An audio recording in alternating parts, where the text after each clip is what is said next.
नमस्कार विद्यार्थी मित्रांनो, मी प्रोफेसर श्री सतीश बाडांगे सर तुमचं सर्वांचं आपल्या ऑनलाईन प्लॅटफॉर्मवर हार्दिक स्वागत करतो. बघा, आपण गेल्या 2 लेक्चर पासून आधुनिक भारताचा इतिहास सुरू केलेला आहे, ज्याच्यामध्ये आपले 2 लेक्चर ऑलरेडी झालेले आहेत. आज आपलं तिसरं लेक्चर आहे.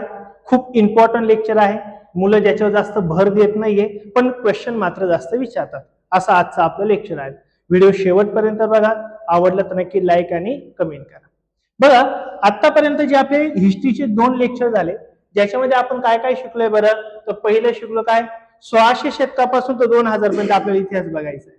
बरोबर, आपल्याला टोटल हा आधुनिक इतिहास आहे, ज्याच्यामध्ये आपण पहिलं काय शिकलोय पहिल्या लेक्चर मध्ये, तर युरोपियनचं भारतामध्ये आगमन, ज्याच्यामध्ये 5 युरोपियन आले होते. यांच्याबद्दल आपण सविस्तर माहिती टेबल पण दिलाय आणि सविस्तर माहिती आपण बघितली. पहिले पोर्तुगीज आले, नंतर डच आले, नंतर ब्रिटिश आले आणि नंतर काय बघितलं आपण, प्लासीची लढाई वगैरे बघितली, बक्सरची लढाई वगैरे आपण बघितलेली आहे.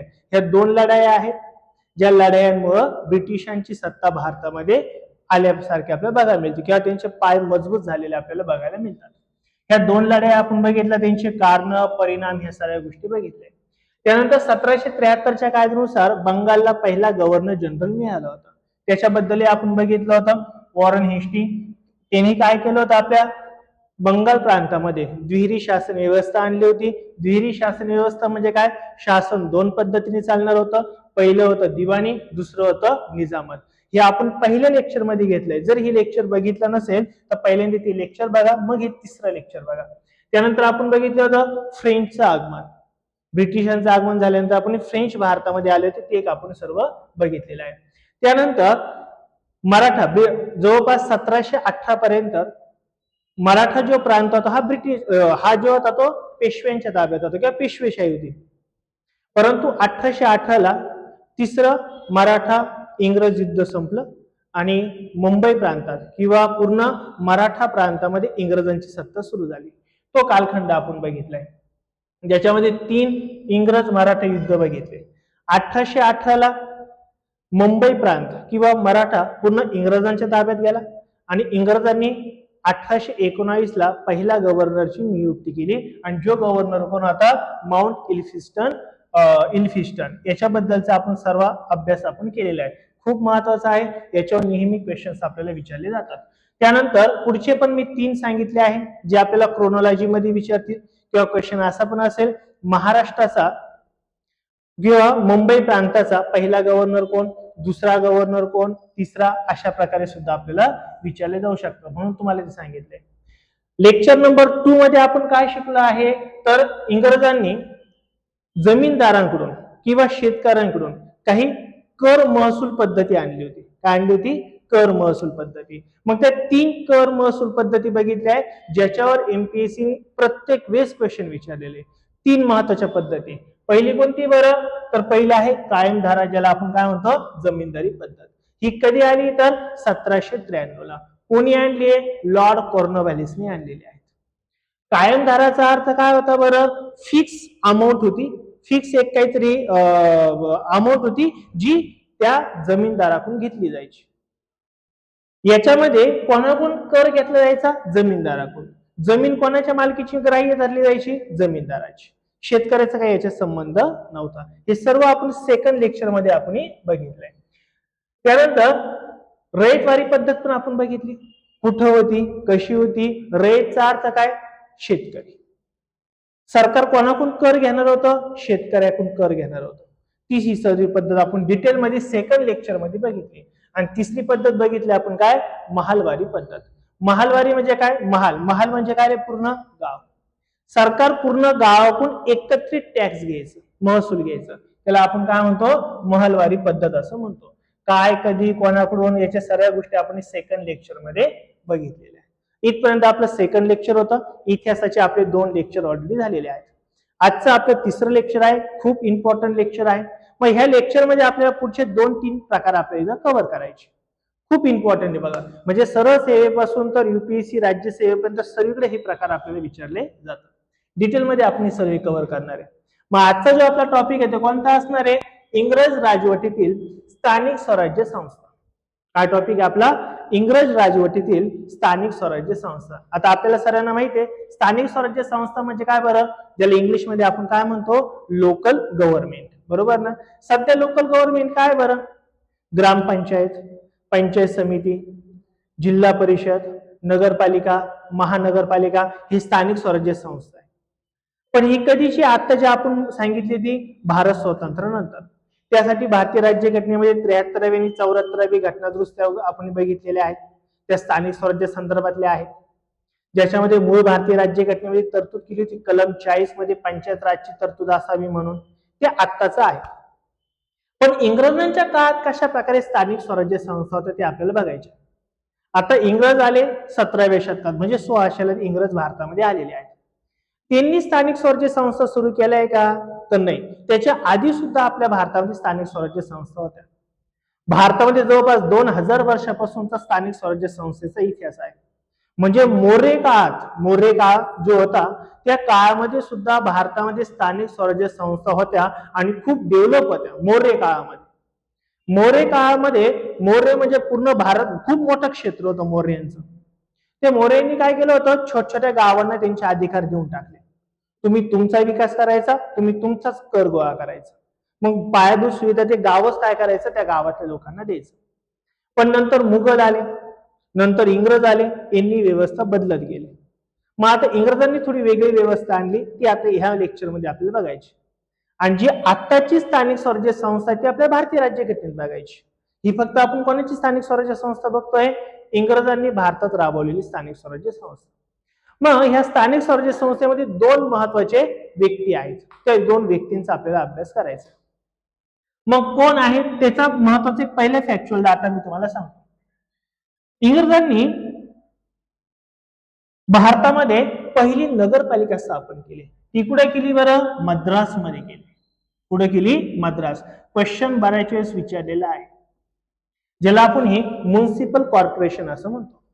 इंग्रजांनी भारतामध्ये पहिली म्युनिसिपल कॉर्पोरेशन किंवा नगरपालिका मद्रास मध्ये सुरू केली. कधी केली बरं, 1687 ला पहिली म्युनिसिपल कॉर्पोरेशन. एक गंमत सांगतो, बऱ्याच पुस्तकांमध्ये कमी उल्लेख आहे, पण इथं तुम्हाला मी सांगतो. ह्या इंग्रजांनी ह्या मद्रासमध्ये जो म्युनिसिपल कॉर्पोरेशनचा जो प्रमुख होता त्याला महापौर म्हटलं जायचं. काय म्हटलं जायचं, महापौर किंवा मेयर म्हणतो आपण त्याला. तो जो होता का, तो महापौर न्यायालय सुद्धा तिने स्थापन केलं होतं. महापौर न्यायालय, जो महापौर असायचा का, तो महापौर प्रशासकीय काम तर करायचाच, परंतु अजून तो कशाचं काम करायचा, न्यायपालिकेचं सुद्धा काम करायचं. एवढं महत्वाचं काम होतं. हे कुठं केलं सुरुवातीला त्यांनी, मद्रासमध्ये.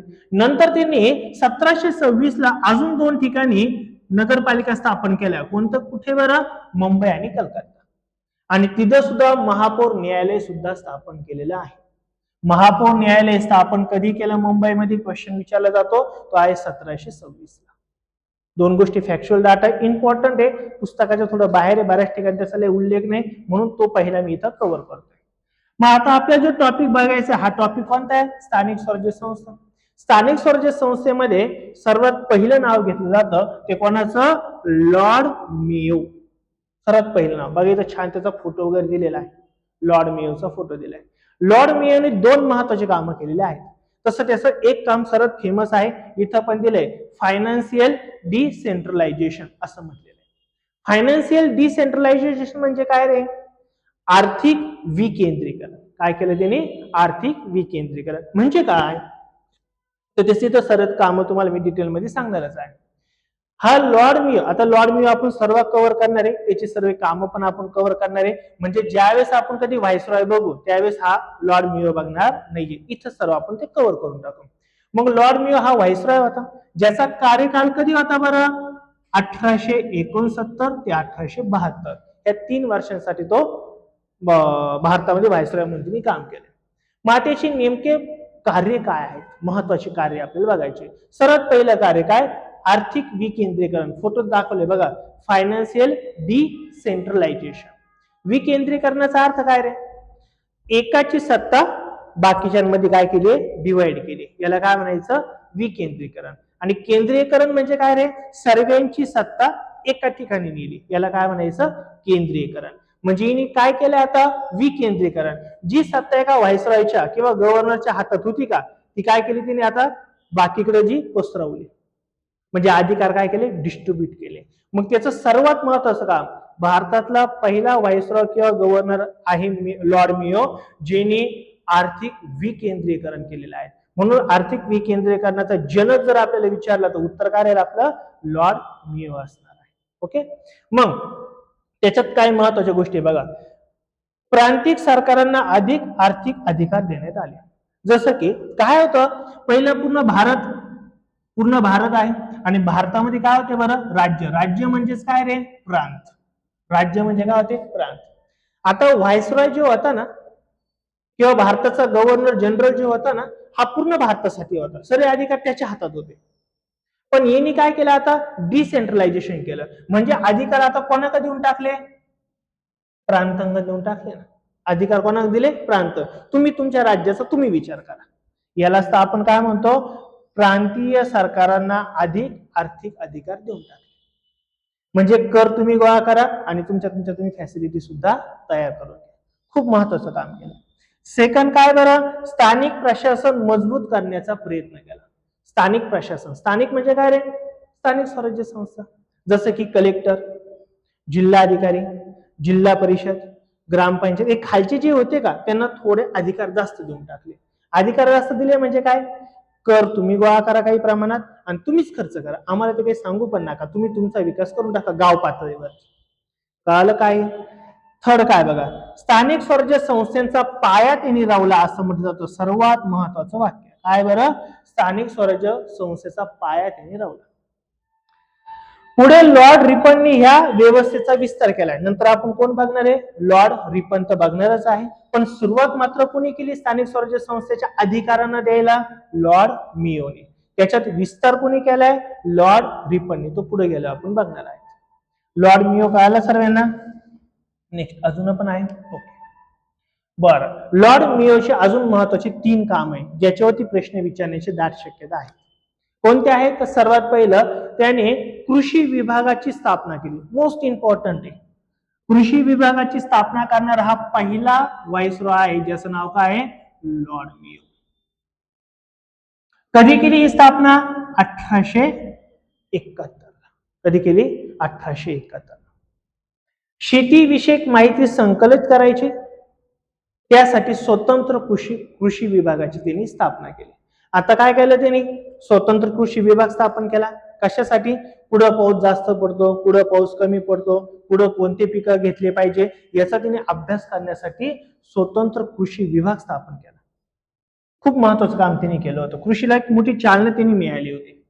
त्यानंतर तिसरं जे काम केलं त्यांनी महत्वाचं ज्याच्यावरती बऱ्याच वेळेस क्वेश्चन आतापर्यंत विचारले. लॉर्ड मेयो हा पहिला व्यक्ती होता जिने भारतात जनगणना करायला सुरुवात केली होती. जनगणना हा लय प्रॉपर नव्हती पण सुरुवात मात्र केली होती. मग तोच पॉइंट आहे भारताची पहिली जनगणना कधी झाली बरं 1872 ला झाली.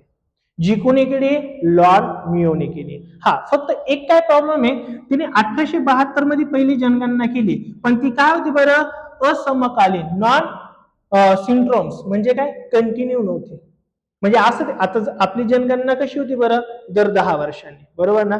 जसं 1951-52 ला झाली नंतर 61-62 ला झाली नंतर 71 ला झाली 81 ला झाली 91 ला झाली 2001 ला झाली 2011 ला झाली.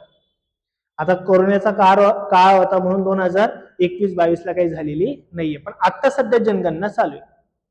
मग आता जनगणना होईल पुन्हा 31 ला जनगणना होईल दर 10 वर्षांनी जनगणना होती. पण दर 10 वर्षांनी जनगणना होईल का नाही होणार कशी होईल यांनी ते काही सांगितलेलं नाही पण यांनी जनगणना केली. आलं लक्षात. कधी केली आहे 1872 ला केली. हा दुसरी एक प्रॉब्लेम काय होता पूर्ण देशात एकाच वेळी जनगणना नाही केली त्याच्यामुळे त्याला अंदाज नाही आला आकड्यांचा. म्हणजे एका प्रांतात आता केली नंतर दुसऱ्या प्रांतात मग आकडे पुन्हा चेंज व्हायला लागले होते. पण त्यांनी प्रयोग केला हे मोठं श्रेय जातं त्याला. म्हणून लॉर्ड मेयोने पहिली जनगणना केली. कधी केली बरं ती 1872 ला. पण पूर्ण देशामध्ये एकसारखी जनगणना झालेली नाहीये हे लक्षात ठेवा. आणि त्याचं महत्वाचं चौथं काम काय बरं किंवा चौथा महत्वाचा टप्पा काय याच्यावर क्वेश्चन विचारले जातो. महत्वाचा टप्पा आहे भारतामध्ये जेवढे गव्हर्नर जनरल झाले गव्हर्नर झाले, व्हायसरॉय झाले. त्याच्यामध्ये एकमेव लॉर्ड मेयो आहे का जो पदावर असताना त्याची हत्या झालेली आहे, त्याला मारून टाकण्यात आलेले आहे, त्याचा खून झालेला आहे. एकमेव असा ज्याच्यावर क्वेश्चन आपल्याला विचारतात. मग लॉर्ड मेयोची हत्या कधी झाली बरं? 8 फेब्रुवारी 1872 त्याची हत्या झाली. खूप चांगला होता, उदारमतवादी धोरणांचा होता, सर्वांना अधिकार द्यावे असं त्याचं मत होतं, खूप व्यक्ती चांगला होता. त्याचा जो खून झाला तो त्या अंदमानच्या सेल्युलर एक जेल आहे, अंदमान निकोबार मध्ये एक जेल आहे, खूप भयानक जेल आहे. भयानक म्हणजे इंग्रजांच्या काळामध्ये जो सर्वात जास्त इंग्रजांना त्रास देणारा व्यक्ती असेल त्या व्यक्तींना ह्या सेल्युलर जेलमध्ये टाकून द्यायचे. तिथं मरण लोक मागतात, मरण, इथं जगायचं नाही आम्हाला, एवढं भयानक जेल आहे. त्या जेलमध्ये जो भेट देण्यासाठी गेला होता त्यावेळेस तिची हत्या झाली. प्रश्न विचारतात हत्या कोणी केली, जसं नाव पण महत्वाचं माहित असू द्या, शेर अली आफ्रिदी यांनी त्याची हत्या केली होती. शेर अली आफ्रिदी यांनी त्याची हत्या केली होती. भारतात कार्यरत असताना हत्या झालेला एकमेव ब्रिटिश व्हाईसरॉय, महत्वाचं वाक्य, पदावर असताना त्याची हत्या होणार हा पहिला व्हाईसरॉय आहे. याच्या आधी किंवा याच्या नंतर कधी कोणाची हत्या झालेली नाहीये. फुल सिक्युरिटी मध्ये असायची ही माणसं. तर ही हत्या झालेली आहे, ते महत्वाचं लक्षात राहू द्या. ओके, हे 3 का झाली, का झाली म्हणजे त्याच्या मागे बऱ्याच गोष्टी होत्या. एक सर्वात महत्वाची गोष्ट काय होती तर त्या शेर आफ्रिदी जो आहे का त्याला गुन्हा दाखल केलेले होते आणि त्याचं म्हणणं असं होतं का मी तो गुन्हेगार नाहीये. त्याचा गुन्हा वगैरे चालवला होता, तो राग म्हणून तिने काय केलं होतं, या जेलमध्ये आला असताना त्याला मारलं होतं, गुन्हा. तेव्हा हा जेलून बाहेर सुटलेला होता, फक्त गुन्हा चालू होता त्याच्यावर, तेव्हा त्याला मारलेलं होतं. आलं लक्षात आहे? नाव लक्षात ठेवा, कोण? शेर अली आफ्रिदी. नाव लक्षात ठेवा, विचारलं जाऊ शकतं. कळले नक्की? काही डाऊट राहील का? 4च महत्वाचे काम आहे. काय काय बरं याच्याले, आणि क्वेश्चन हमखास याच्यावर असतो लॉर्ड मेयोवरती. पहिलं काय? आर्थिक विकेंद्रीकरण केलं. सेकंड महत्वाचं काम काय केलं? कृषी विभागाची स्थापना केली. तिसरं महत्वाचं काम काय केलं? पहिली जनगणना केली 1872. आणि तिसरं काय, चौथं काय बरं? त्याची हत्या झाली. कोणी केली, कुठं झाली, कशी झाली वगैरे वगैरे, डेट वगैरे आपल्याला माहिती पाहिजे. तर हा सर्व कोण होता? आपला लॉर्ड मेयो. कळाला सर्वांना? काही डाऊट राहील याच्यामध्ये? लॉर्ड मेयो बद्दल जर क्वेश्चन विचारला तर ह्या 4 पॉइंटवर तुम्हाला विचारले जाईल, बाकी काही विचारले जाणार नाही. आता स्थानिक स्वराज्य संस्थेमध्ये दुसरा महत्वाचा एक व्हाईसरॉय ज्याचं नाव घेतलं जातं, तिने काम केलेलं आहे, त्याचं नाव काय आहे? Lord Ripon. काय नाव त्याचं? Lord Ripon. मग आता लॉर्ड रिपनचा कार्यकाल दिलाय तुम्हाला बघा, 1880 ते 1884 या कालखंडामध्ये तो भारताचा व्हाईसरॉय होता. लक्षात? कालखंड वगैरे माहित असू द्या. कालखंड जर माहित असेल ना तर त्या कालखंडात कुणी काम केलं तर ते आपल्याला लवकर आन्सर लवकर कळतं. त्यामुळे थोडा कालखंड वगैरे लक्षात ठेवायचा प्रयत्न करा. बघा तुम्हाला इथं पिक्चर मध्ये पण दाखवलंय मी, लॉर्ड रिपन आहे, ज्याचा कार्यकाल पण दिलेला आहे. गुड व्हाईसरॉय ऑफ इंडिया असं त्याला म्हटलं जातं. चांगला व्हाईसरॉय होता, जिने खूप चांगलं काम केलंय. Father of local self government सुद्धा आहे तो. इथं बघा दिलेलं आहे. जरी आपण मागाशी बघितलं बघा, स्थानिक स्वराज्य संस्थेची सुरुवात कोणी केली? लॉर्ड मेयोने केली, पण ती लय प्रॉपर नव्हती. अधिकार थोडेफार दिले पण लय प्रॉपर नव्हती. पण स्थानिक स्वराज्य संस्था प्रॉपर जे काम केलं ते कोणी केलेलं आहे? लॉर्ड रिपननी केलेलं आहे. मग त्याच्याबद्दल आहे बघा, भारतातील स्थानिक स्वराज्य संस्थेचा जनक म्हणजेच काय? Father of local self government कोण आहे? Lord Ripon. लॉर्ड रिपन हा भारतीय स्थानिक स्वराज्य संस्थेचा जनक मानतात. जनक म्हणजे काय? जिने खूप त्याच्यावरती काम केलेलं आहे, ती संकल्पना आणली आहे, ती वास्तव्यामध्ये वापरली आहे, त्याला आपण असं जनक म्हणतो. तो क्वेश्चन आपल्याला विचारतात. सरळ सेवेला क्लास तर भरपूर प्रश्न याच्यावर आतापर्यंत विचारलेले आहेत. नेक्स्ट, 18 मे 1882 रोजी लॉर्ड रिपन यांनी स्थानिक स्वराज्य संस्थेच्या विकासासाठी ठराव मांडला होता. डेट माहित असू द्या. कधी ठराव मांडलेला आहे? तर 1882. म्हणजे स्थानिक स्वराज्य संस्था यांनी जो ठराव मांडला किंवा जिची अंमलबजावणी आहे ती कधीची? 1882 ची. Lord Ripon. मग आता याचा उद्देश काय होता? हा ठराव मांडण्याचा उद्देश प्रशासनाचे विकेंद्रीकरण करणं साहजिक होतं. सर्व अधिकार पहिले व्हाईसरॉयकडे होते. व्हाईसरॉयच्या खाली गव्हर्नर असायचे. आता पुढे गेल्या व्हाईसरॉय गव्हर्नर याचा फरक तुम्हाला पुढे गेला सांगणार आहे. जसं पहिल्या लेक्चर मध्ये पण मी सांगितलेलं आहे. व्हाईसरॉय हा पूर्ण देशासाठी होता आणि जे प्रांतांमध्ये म्हणजे राज्यांमध्ये होते का ते कोण होते? आता गव्हर्नर होते. गव्हर्नरांचा प्रमुख व्हाईसरॉय आणि व्हाईसरॉयच्या अंतर्गत कोण काम करायचं? गव्हर्नर. आता सर्व अधिकार कोणाकडे होते? पहिले व्हाईसरॉयकडे होते. परंतु याच्या कायद्याने काय झालं? व्हाईसरॉयचे बरेच अधिकार आता कोणाकडे आले? गव्हर्नरांकडे आले. ते गव्हर्नरांचे काही अधिकार कुठे गेले? स्थानिक स्वराज्य संस्थांमध्ये गेले. म्हणजे अधिकाराचं काय झालं बरं? डिसेंट्रलायझेशन, विकेंद्रीकरण झालं. आलं लक्षात? डिव्हायडेशन झालं. मग तेच आहे तर लोकांना प्रशासनात सहभागी करून घेणे हे त्याचं महत्वाचं तत्व होतं. म्हणजे काय? तर जे प्रशासनात जे कमी लोक आहे का ते नको, प्रशासनात जास्त लोकांचा सहभाग वाढला पाहिजे. आणि सर्वात महत्वाचं काय? भारतीय लोकांचा सहभाग वाढवण्यासाठी सुद्धा यांनी प्रयत्न केलेला आहे. भारतीय लोकांचा सहभाग घ्या ते काम केलंय म्हणून तो उदारवादी मानला जातो. सेकंड काय बघा, प्रशासन अधिक कार्यक्षम आणि जबाबदार बनवणे. यांनी 200 वर्षापूर्वी सांगितलं होतं प्रशासन कसं पाहिजे? कार्यक्षम आणि कसं पाहिजे? जबाबदार. त्याची वाट अजून आपण पाहतोय. बरोबर ना? अजूनही तसं काही पूर्ण झालेलं नाहीये पण काम चालू आहे बऱ्यापैकी. तर याचं म्हणणं काय होतं? प्रशासन जे आहे, प्रशासनचा अर्थ माहिती आहे सर्वांना? प्रशासन म्हणजे काय? कलेक्टर, तहसीलदार हे जे सर्व प्रशासन बघतात तालुका लेवलला, ग्राम पातळीला, जिल्हा लेवलला, राज्य लेवलला आणि केंद्र लेवलला जे प्रशासन बघतात त्याला प्रशासन असं म्हणतात. मग यांचं काय करायचं? कार्यक्षमता वाढवायची, काम चांगलं करून घ्यायचं आणि त्यांच्यावर जबाबदारी टाकायची, ते करून घ्यायचं.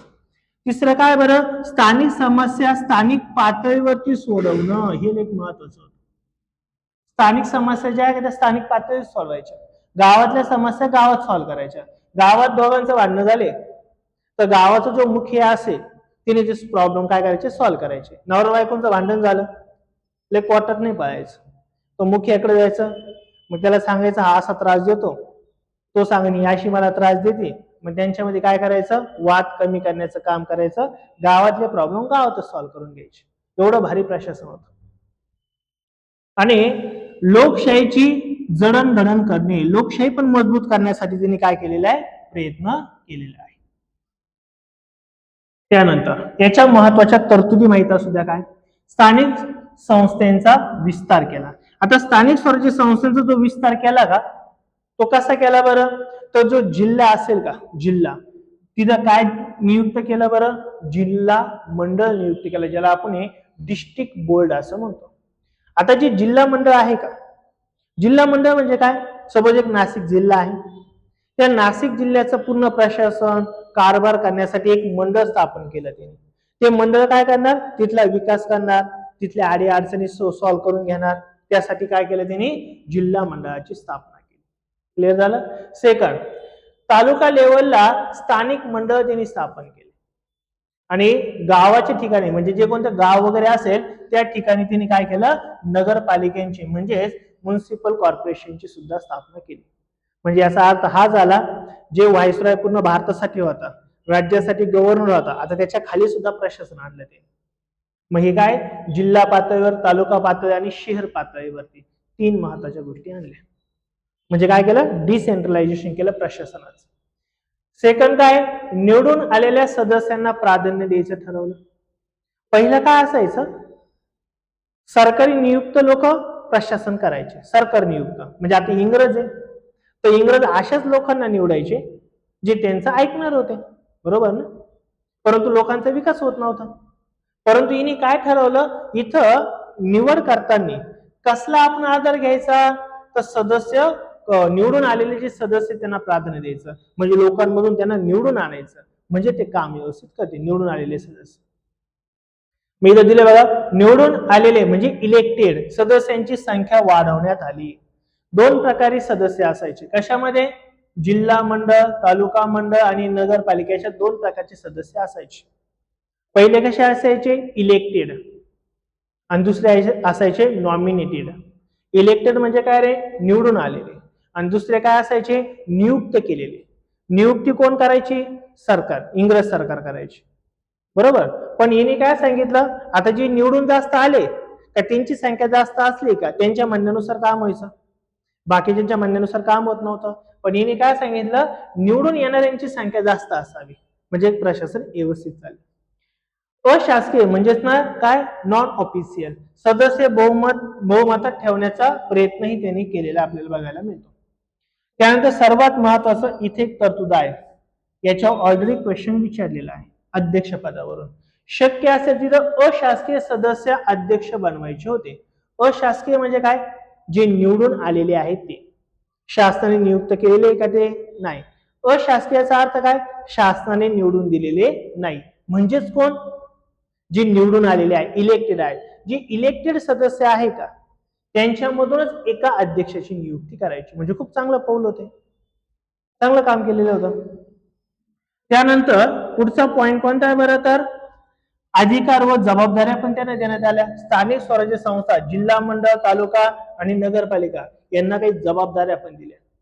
म्हणजे तुम्हीच तुमच्या पातळीवर सॉल्व्ह करा. कोणत्या जबाबदाऱ्या होत्या, प्राथमिक शिक्षण, सार्वजनिक आरोग्य विभाग, स्वच्छता, रस्ते, पाणी पुरवठा, दिवाबत्ती म्हणजे काय, लाईट वगैरे, आणि काय, बाजार व्यवस्था.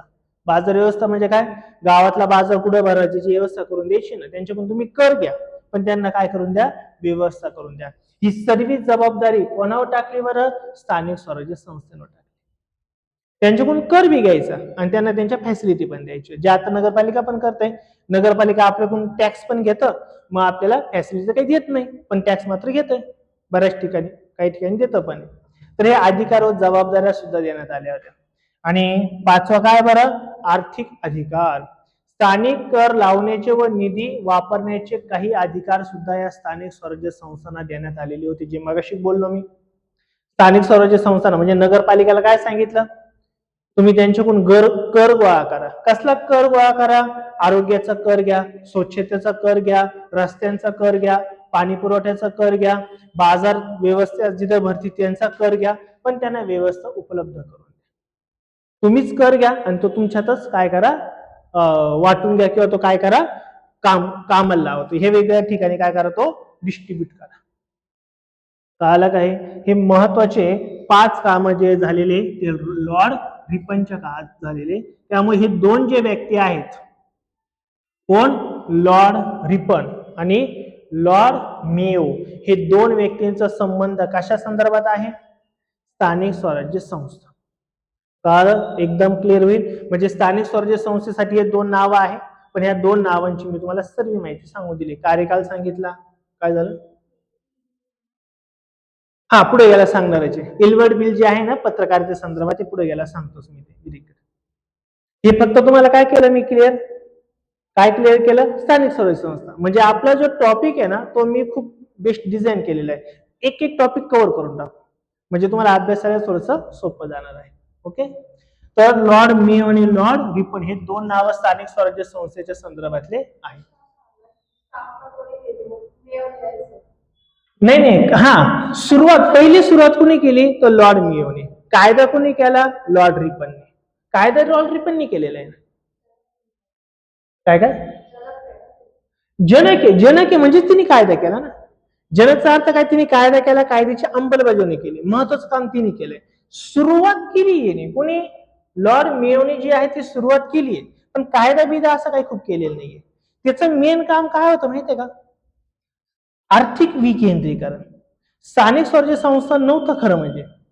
मी काय म्हणतो कळालं का, याचं काम काय होतं, लॉर्ड मेयोचं काम काय होतं, तर जो भारत होता ना पूर्ण, त्याच्यामध्ये वेगवेगळ्या प्रकारचे प्रांत होते. सर्वात महत्वाचं काय बरं, पैसे, आर्थिक व्यवस्था. तर पूर्ण देशाचा जो अर्थव्यवस्था एका ठिकाणी होती ना, त्याचं डिस्ट्रीब्युशन करा. कोणाला करा, मग स्थानिक पातळीला सुद्धा करा. पण स्थानिक स्वराज्य संस्था तो बंद स्थापन झालेला नव्हता, पण सुरुवात तर केली नाही, पायाचा रावला किमान. म्हणजे विचारला प्रश्न, स्थानिक स्वराज्य संस्थेचे जनक तर लॉर्ड रिपनच.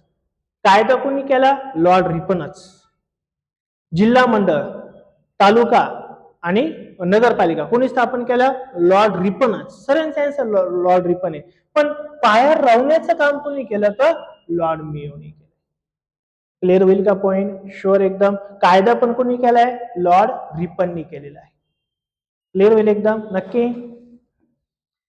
डाऊट असेल तर विचारत चला लगेच.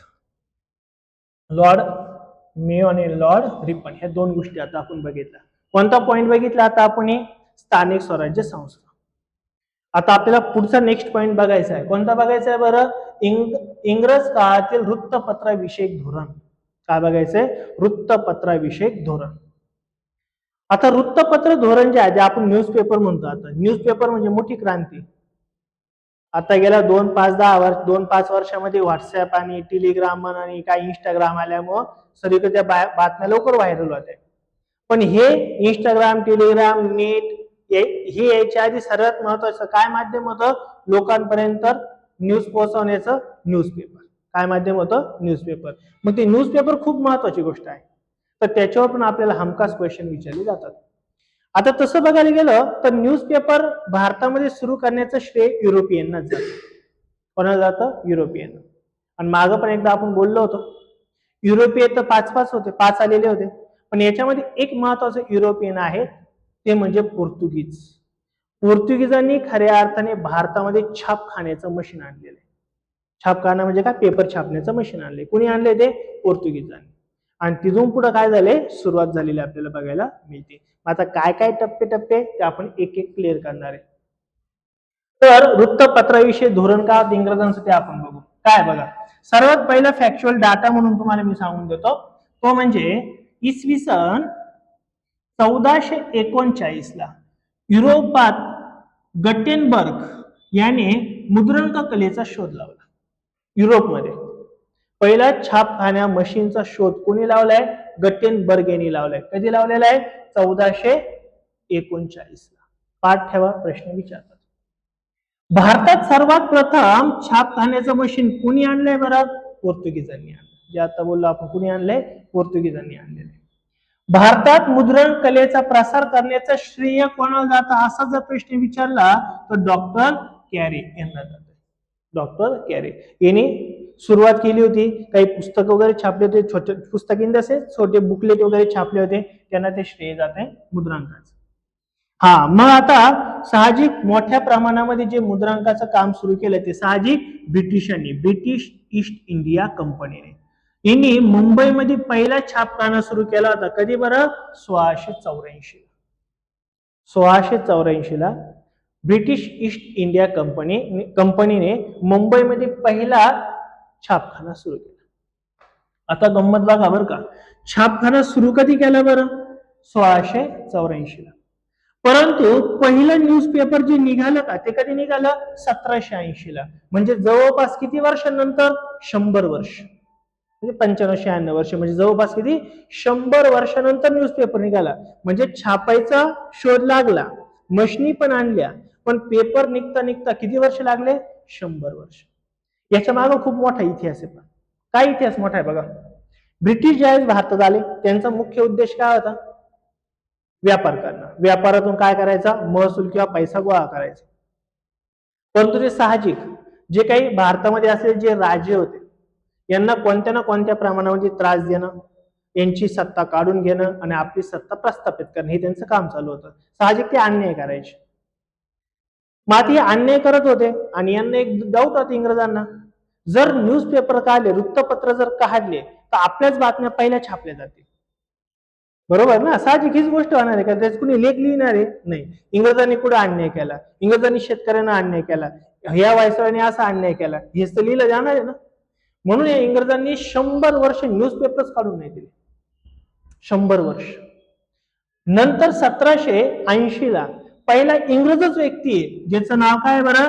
James Hickey. नाव महत्वाचं, लक्षात ठेवा. जेम्स हिक्की याने बंगाल प्रांतामध्ये पहिला न्यूजपेपर सुरू केला, ज्याचं नाव काय बरं? The Bengal Gazette. काय नाव आहे? The Bengal Gazette. पुढे सुरू केले हे? बंगाल प्रांतात. कुणी सुरू केलं हे? James Hickey. कधी सुरू केलं हे? 1780. महत्वाची बाब ही आपल्याला पाठच पाहिजे. हे भारतातलं काय आहे? पहिलं वृत्तपत्र आहे. भारतातलं पहिलं वृत्तपत्र. पण आता ह्या बघा, इथं दिलाय मस्त टाकला दिलाय ना, हा कोण आहे? आपला जेम्स हिक्की.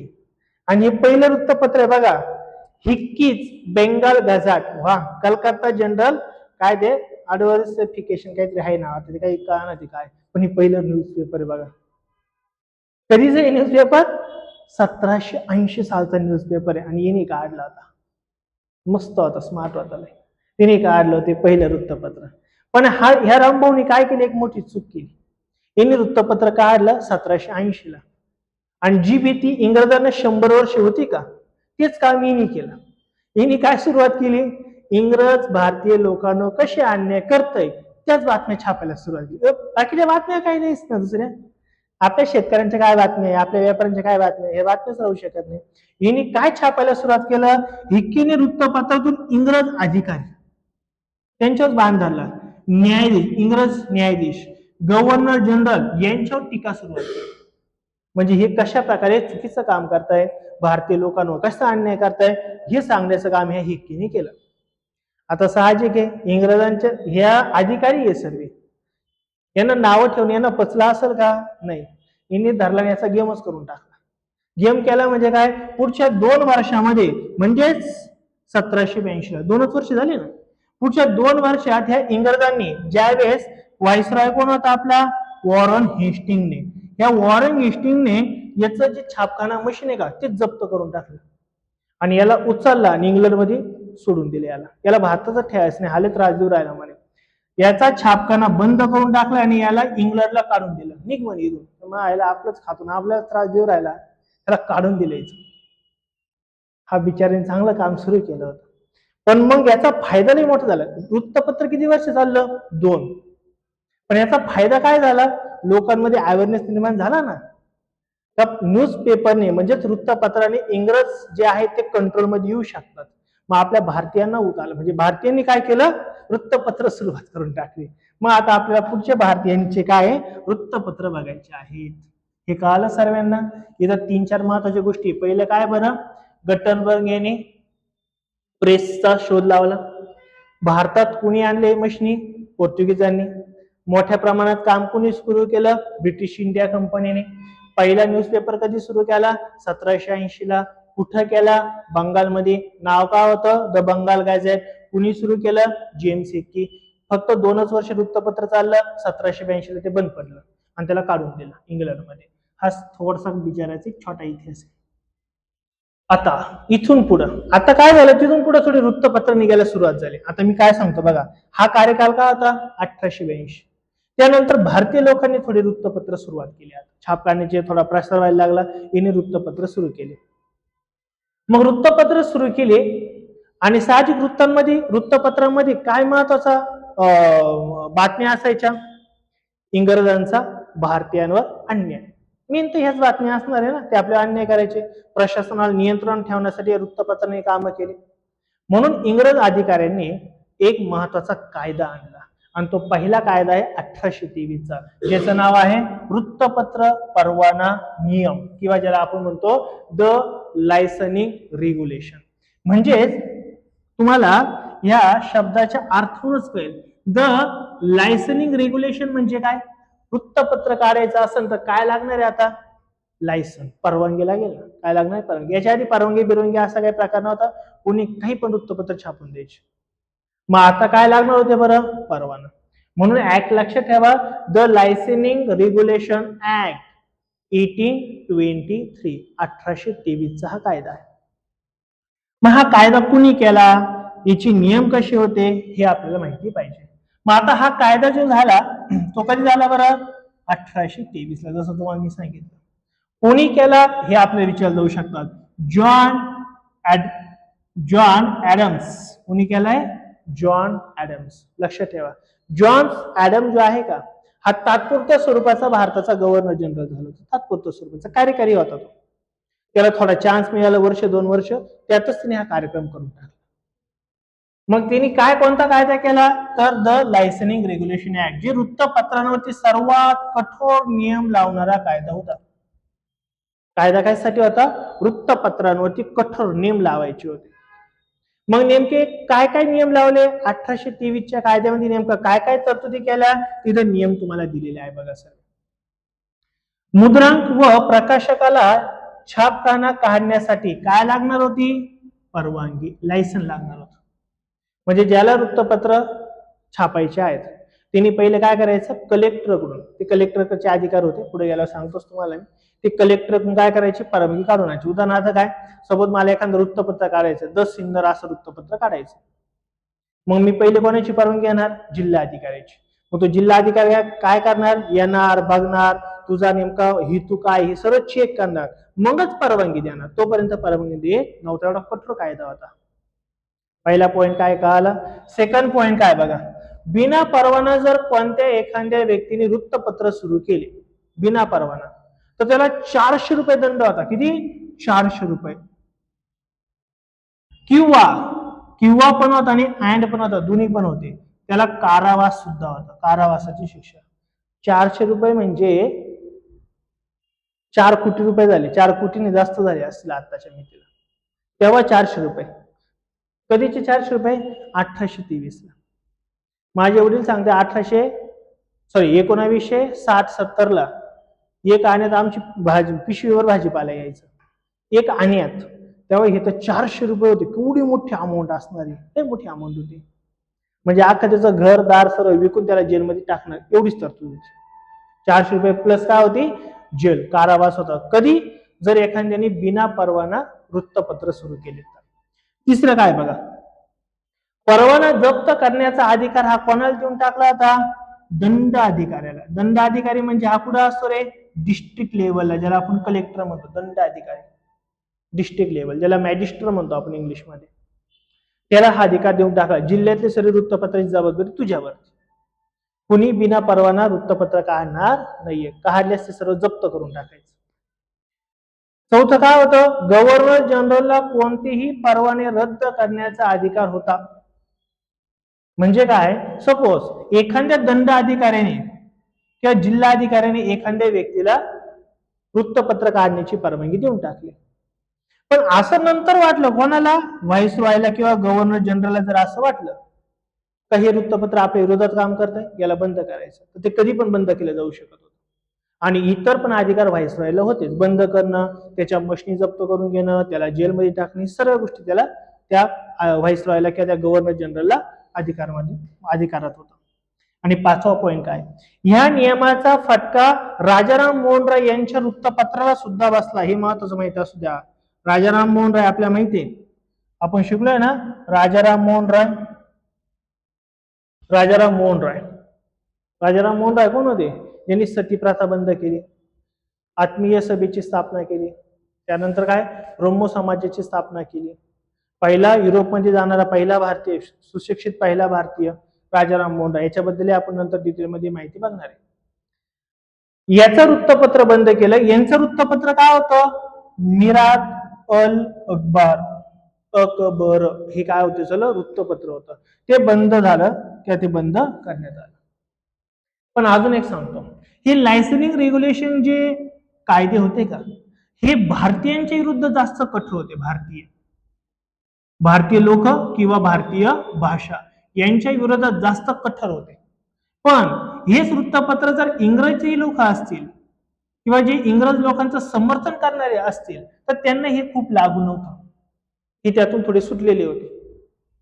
मग राजाराम मोहन राय यांचं बंगाली भाषेतलं वृत्तपत्र आहे, जे भाषा इथल्या भाषा आहे का त्यांच्यावरती मात्र निर्बंध टाकले होते.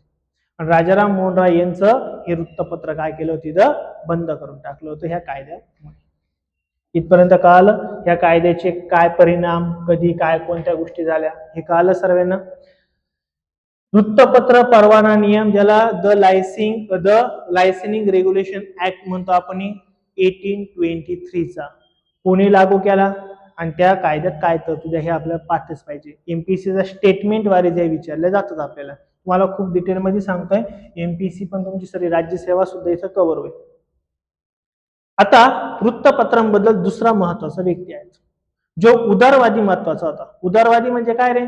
सर्वांना समान न्याय देणं, सर्वांचे अधिकार सर्वांपर्यंत पोहोचवणं, जास्त कोणी अन्याय करायचं नाहीये, असे ह्या तत्वाला काय म्हणतो आपण? उदारवादी तत्व. मग बघा कोणी, चार्ल्स मेटकाफ हा भारतीय वृत्तपत्राच्या स्वातंत्र्याचा मुक्तिदाता असं म्हणतात. म्हणजे काय, जे काही भारतीय वृत्तपत्रांवर निर्बंध आले होते का 1823च्या कायद्याने, ते निर्बंध हटवण्याचं काम कुणी केलेलं आहे, चार्ल्स मेटकाफ. नाव लक्षात ठेवा, महत्वाचं आहे. वृत्तपत्रांचा हिने काय केलं, जे काही निर्बंध होते का ते निर्बंध कमी केले किंवा ते निर्बंध बऱ्यापैकी काढून टाकले.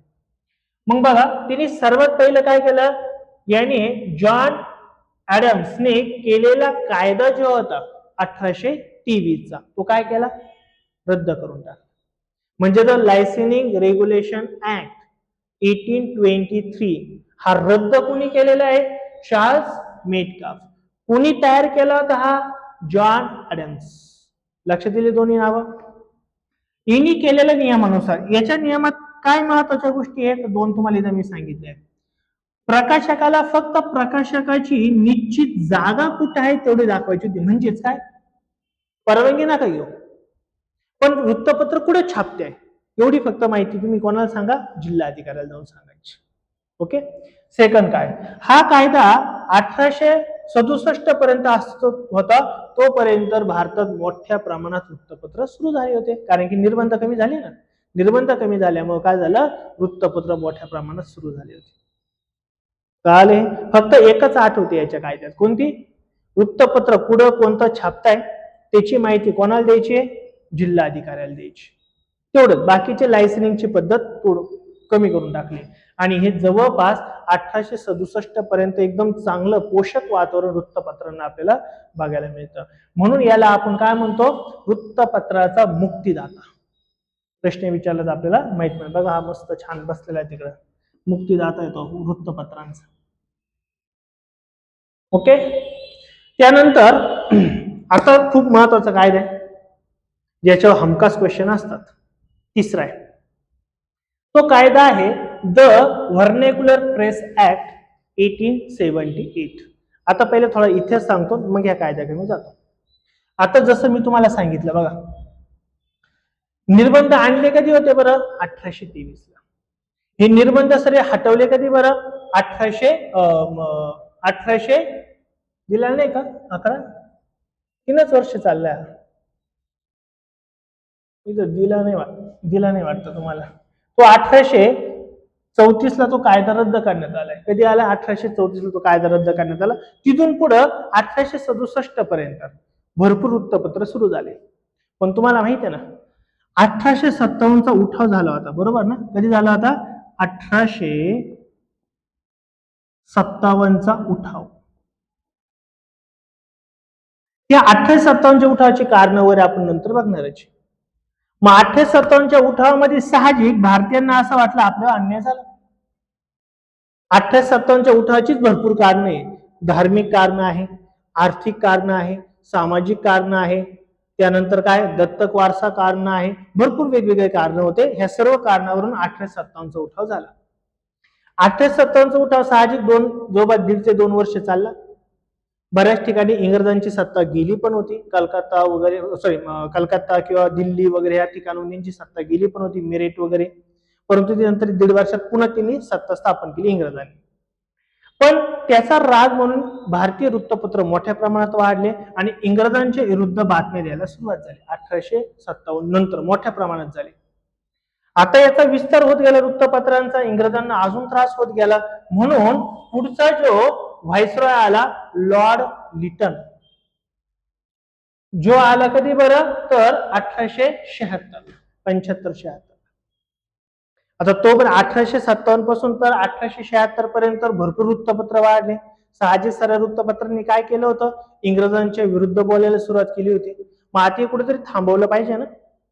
हे थांबवण्यासाठीच या लॉर्ड लिटननी एक कायदा आणला, ज्या कायद्याचं नाव काय होतं, द व्हर्नेक्युलर प्रेस ऍक्ट, ज्याला आपण मराठीत म्हणतो भारतीय वृत्तपत्रांचा कायदा किंवा भारतीय भाषा वृत्तपत्रांचा कायदा. ह्या कायद्यामध्ये वृत्तपत्रांवरती निर्बंध आणले गेले. काय आणले गेले, निर्बंध. का आणले गेले कळाले ना सर्वांना. कारण की 1857च्या उठावानंतर भारतीयांनी इंग्रजांच्या विरुद्ध भरपूर मोठ्या प्रमाणात बातम्या द्यायला सुरुवात केली होती. म्हणून आता वृत्तपत्रांवरती निर्बंध आणायचे होते. निर्बंध आणणारा कायदा जो आहे तो 1878चा कायदा आहे. मग बघा इथं तुम्हाला थोडीशी मी माहिती पण दिलेली आहे. 1857च्या उठावानंतर वृत्तपत्रांनी सरकारचा चांगलाच समाचार घेतला होता. त्यांच्या काय चुकीचे काम आहे हे सर्वच लोकांपर्यंत आणण्याचं काम या वृत्तपत्रांनी केलं होतं. परंतु 1876 लॉर्ड लिटन हा भारताचा व्हायसरॉय होता. त्या व्हायसरॉयने काय केलं, द व्हर्नेक्युलर प्रेस ऍक्ट 1878 आणला. तो अतिशय आक्रमक आणि साम्राज्यवादी धोरणाचा होता. आक्रमक म्हणजे काय, रागीट होता, कोणाचं ऐकायचं तयार होता का तो, नाही. दुसरा शब्द काय बरं, साम्राज्यवादी. साम्राज्यवादी म्हणजे काय माहितीये तुम्हाला, साम्राज्यवादी याचा अर्थ त्याला स्वतःचं साम्राज्य वाढवायचं होतं. साधी सिंपल गोष्ट आली की लक्षात. मग आता हा जो होता का लॉर्ड लिटन, याला साम्राज्याचा काय करायचा होता, विस्तार करायचा होता. जो साम्राज्याचा विस्तार करतो त्याला काय म्हणतो आपण, साम्राज्यवादी. मग आता साम्राज्याचा विस्तार करायचा तर जे वाईट बोलणार त्यांना पहिले थांबवता लागेल ना आपल्याला, नाही तर कसं काय विस्तार होईल. मग हिने तेच केलं, याची मनोवृत्ती होती साम्राज्यवादी धोरणाची. बरं, एवढंच तर नाही, हा बघा कांडिलो व्यक्ती होता, हा लॉर्ड लिटन आहे का, 1872, 75, 76 ह्या कालखंडात मोठा दुष्काळ पडला होता भारतामध्ये. खूप दुष्काळ पडला होता. लोकांना प्यायलाही पाणी नव्हतं, अन्नधान्य भेटत नव्हतं. ह्या 1876-77च्या कालखंडामध्ये जवळपास भारतातले 50 लाखांपेक्षा जास्त लोक मृत्यू पडले होते.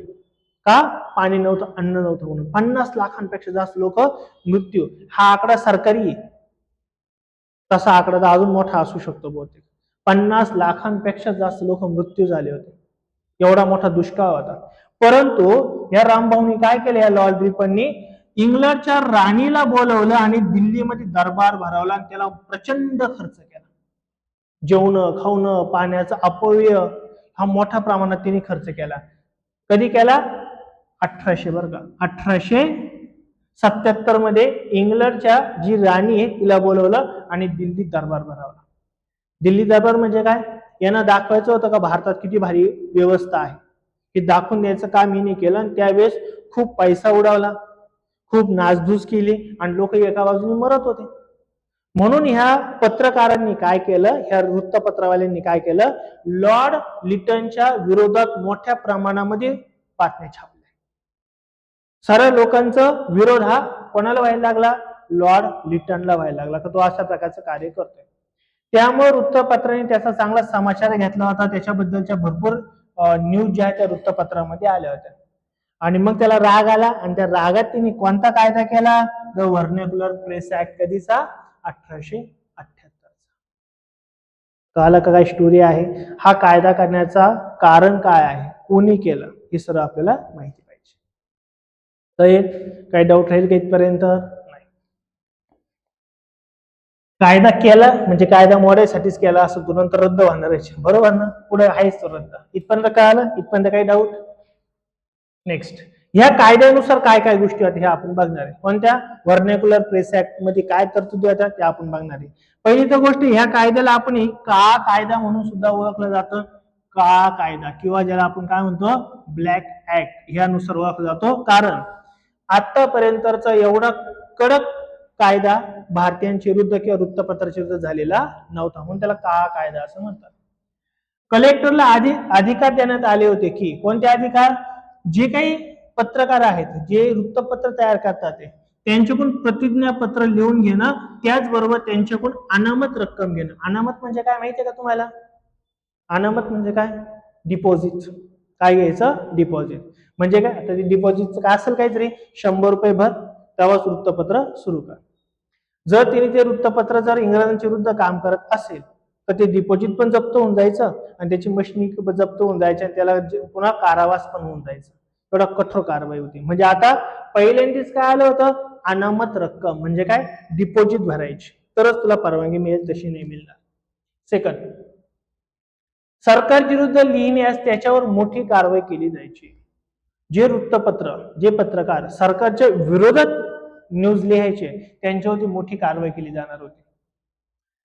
हे सर्व अधिकार कोणाला देऊन टाकले होते, दंड अधिकाऱ्याला. म्हणजेच कोणाला रे, कलेक्टरला अधिकार देऊन टाकले होते. अंतिम निर्णय हा कलेक्टरचा असेल, अपील करता येणार नाही. म्हणजे एखाद्या दंड अधिकाऱ्याने एखाद्या वृत्तपत्रावर कारवाई केली तर ते वृत्तपत्र अपील करू शकत नव्हतं. पहिल्यांदा तरी अपील करायचे व्हायसरॉय किंवा गव्हर्नर जनरलांकडे. आता अपिलाचा चान्स नव्हता. अपील ही पद्धत राहिलेली नव्हती. म्हणजे यांनी कारवाई केली, विषय संपला. पुढचं, मात्र इंग्रजीमधून जे असलेले वृत्तपत्र आहे का, ही त्यांच्यामध्ये थोडेसे काय होते, सुटलेले होते. इंग्रजी वृत्तपत्र ह्याच्यातून थोडे सुटले होते, कारण की ते इंग्रजांची वृत्त लिहित नव्हते, त्यांची बाजू घ्यायची. आणि म्हणून ही आता हा कसा होता, भाषा तत्वावरती केलेला कायदा होता ना. आपण बघितलं ना, भारतीय भाषा वृत्तपत्र कायदा म्हणतो आपण. म्हणजे भारतीय भाषा यांच्यावर जास्त निर्बंध आणले होते.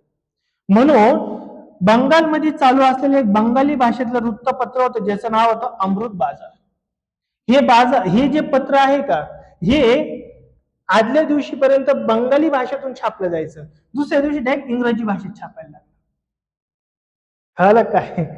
हे जे वृत्तपत्र आहे का, अमृत बाजार, हे जे वृत्तपत्र हे बंगाली भाषेत छापलं जायचं. पण प्रांतिक भाषांसाठी हा कायदा कठोर होता ना. मग यांनी काय केलं, एका रात्रीतून आदल्या दिवशी वृत्तपत्र बंगाली भाषेतून, तेच वृत्तपत्र दुसऱ्या दिवशी इंग्रजी भाषेतून सुरू झालं. काय उदाहरण माहित असू द्या, ह्या कायद्याचा फटका कोणत्या एखाद्या पत्राला बसला, ते एखादं एक्झाम्पल माहित असू द्या. अमृत बाजार बंगाली वृत्तपत्र होतं, बंगालमध्ये चालू होतं. कळालं कितपर्यंत? नक्की काही डाऊट? नक्की कळतंय ना? बोर वगैरे नाही ना होते काही? मजेत चालले ना सर्व? काही अडचण असेल तर विचारा. जर व्हिडिओ आवडत असेल तर लाईक करा, चॅनलला सबस्क्राईब केलं नसेल तर चॅनलला सबस्क्राईब करा. तुमच्यासाठी पण ही सूचना आहे, आलं लक्षात? बरं, इथपर्यंत कळाले सर्व. आता त्याच्यानंतर कायदा मोडणारा आलाच. एखादा कायदा करणार येतो, दुसरा काय येतो, कायदा मोडणारा येतोच, तर कायदा रद्द करणारा. मग तो आला, हा एक रामभाऊ आला होता, ज्याचं नाव कोण होतं, लॉर्ड रिपन. काय नाव होतं? हे थोडं कन्फ्युजन आहे. लॉर्ड लिटन, लॉर्ड रिपन, हे नाव थोडी लक्षात ठेवा. नाही तर लिटन मध्ये रिपन घुसायचा, रिपन मध्ये लिटन घुसायचा, हा कॉकटेल होऊन जायचं. Lord Mayo, Lord Ripon, Lord Lytton, थोडेसे आता अवघडच नाव आहे. आपल्यासारखे रामभाऊ हे काही नावं नाहीये, हे थोडे वेगळे नाव आहे, थोडे लक्ष ठेवायचा प्रयत्न करा. बरं, मग आता लॉर्ड रिपन आणि वृत्तपत्राचा कायदा, याच्यात आपण काय ते बघू. लॉर्ड रिपनने नेमकं काय केलंय? लॉर्ड रिपनचा जो भारताचा कालखंड आहे तो आपण मगाशी पण बघितला, आठवतो ना? 1880 ते 1884 मगाशी झाला, आठवतो का नाही? चांगला होता हा माणूस, बराच उदारवादी तत्वांचा होता. मगाशी कधी बोललो होतो, आठवतो का नाही आठवत? गेला त्याच्या घरी तो, नाही हाय ना डोक्यात? मग हा उदारवादी तत्वाचा होता. आताच बोललो तुम्हाला, उदारवादी म्हणजे काय, चांगल्या गोष्टी करायचा विचार, लोक सर्वांचा विचार करायचा. तिने सर्वात महत्वाचं काम काय केलं, भारतीय वृत्तपत्रांचे अधिकार अधिक स्वातंत्र्य देण्यासाठी तिने पाऊल उचललं. जे भारतीय वृत्तपत्र आहे का, त्यांना कशा प्रकारे अधिकच्या अधिक किंवा जास्तीत जास्त स्वातंत्र्य मिळेल यासाठी तिने काम केलं. आणि म्हणून त्याने 1878 मध्ये जो रेग्युलेटिंग ऍक्ट आला का, तो 1882 ला रद्द करून टाकला. वा, हे काल सर्वांना मस्त, चांगला माणूस होता बिचारा. काल व्हर्नेक्युलर प्रेस ऍक्टने काय झालं, वृत्तपत्रांवर निर्बंध आले. ओके, हे निर्बंध कधी हटवले गेले? 1882 ला. कोणी हटवले? लॉर्ड रिपनने हटवले. क्लिअर होईल ना पॉइंट? नक्की ना? काय डाऊट? 100%. ओके, लक्षात ठेवा सर, हे चांगले. इथपर्यंत कळालं सरांना? काही डाऊट? आजचं हे आपलं तिसरं लेक्चर होतं. आता आपण पुढचं लेक्चर जे घेणार आहे, चौथं, हे घेणार आहे काय, भारतातले जे सुरुवातीच्या काळातले बंगालचे गव्हर्नर, बंगालचा गव्हर्नर जनरल, नंतर व्हाईसरॉय, यांच्याबद्दल आपण माहिती घेणार आहे. जर व्हिडिओ आवडले तर नक्की लाईक करा, काही शंका असेल तर कमेंट करा, आणि चॅनलवर नवीन असेल तर चॅनलला सबस्क्राईब करा. Thank you so much. पण आपलं लेक्चर नाही संपला, हे एक संपवलंय आत्ताशी.